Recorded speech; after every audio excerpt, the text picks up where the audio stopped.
Yellow मध्ये थोडासा चांगला नाही पण ठीक आहे तुम्ही खाऊ शकता. आणि रेड मध्ये तर अजिबात रेड पदार्थ खायचा नाही. तो रेड पदार्थ मध्ये काय काय ते मी तुम्हाला सांगते. ते त्याच्यातनं कॅलोरी खूप जास्त असते. थोडासा खाल्ला की त्याच्यातनं तुमच्या खूप जास्त कॅलोरी मिळते. जसं की एखादी फॅटी मीठ आहे, समोसा आहे, बटाटा वडा आहे, कचोरी आहे, ते अजिबात तुमच्या स्वास्थ्यासाठी चांगलं नाही.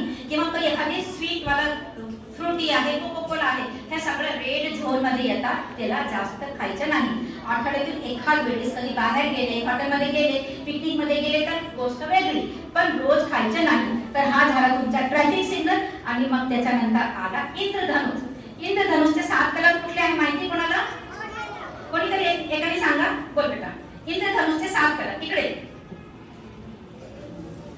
फ्रूटची प्लेट झाली, पिरामिड झाला, अरे बापरे, ट्रॅफिक सिग्नल झाले. आता आपण सांगणार आहोत. बोल. रेड, येलो, ऑरेंज, ग्रीन, जांभळा, ब्लू, ग्रीन. हे बघा हे स्वीटचं वाट है ना. गुड, थँक्यू बेटा, थँक्यू. तर हे ना जेव्हा तुम्ही मार्केटमध्ये जाता ना तर ह्या 7 रंगाचे फ्रुट्स किंवा व्हेजिटेबल याचा समावेश तुमच्या जेवणामध्ये नक्कीच पाहिजे. कारण जेवढे जे कलर फ्रूट असतात, व्हेजिटेबल्स असतात, तळलेले पदार्थ नाही हा, त्यांच्यात खूप जास्त प्रमाणात न्यूट्रिशन असतात, मायक्रो न्यूट्रिएंट्स असतात. तर हे तुमच्या स्वास्थ्यासाठी, तुमच्या ब्रेनसाठी, तुमच्या हेल्थसाठी, तुमच्या ताकदसाठी, त्याच्यात कॅल्शियम असतो, व्हिटॅमिन डी असतो, मॅग्नीज वगैरे सगळं जे तुम्हाला चांगला पदार्थ आहे, प्रोटीन असतो.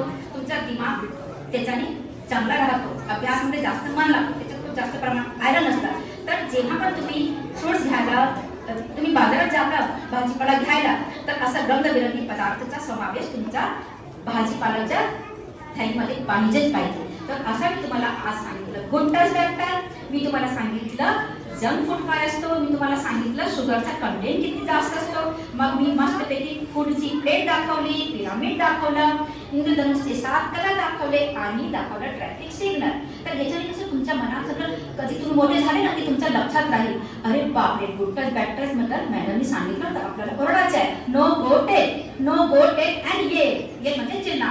मग त्याच्याच प्रकारे हा सगळं तुम्हाला समजून सांगितलं. तुमच्या जे म्हणजे एकदम जी छोटीशी बुद्धी आहे ना लहान मुलांची, पण त्याच्यात तुमच्या भाषामध्ये मी हे सगळं समजून सांगण्याचा प्रयत्न केला. कारण असं मोठी गोष्टीचा खूप अभ्यास करतो, कारण मी लहान मुलांची डॉक्टर आहे, मोठी बिमारीचा इलाज करते. पण तुमच्यामध्ये हा एकदम सोप्या भाषा सांगण्याचा एक छोटासा प्रयत्न होता, ताकी तुमच्या सगळ्यांच्या बालबुद्धीमध्ये ही गोष्टी जायला पाहिजे. तर तुम्ही सगळ्यांनी हे लक्षात ठेवणार ना? हा ठीक. जय हिंद.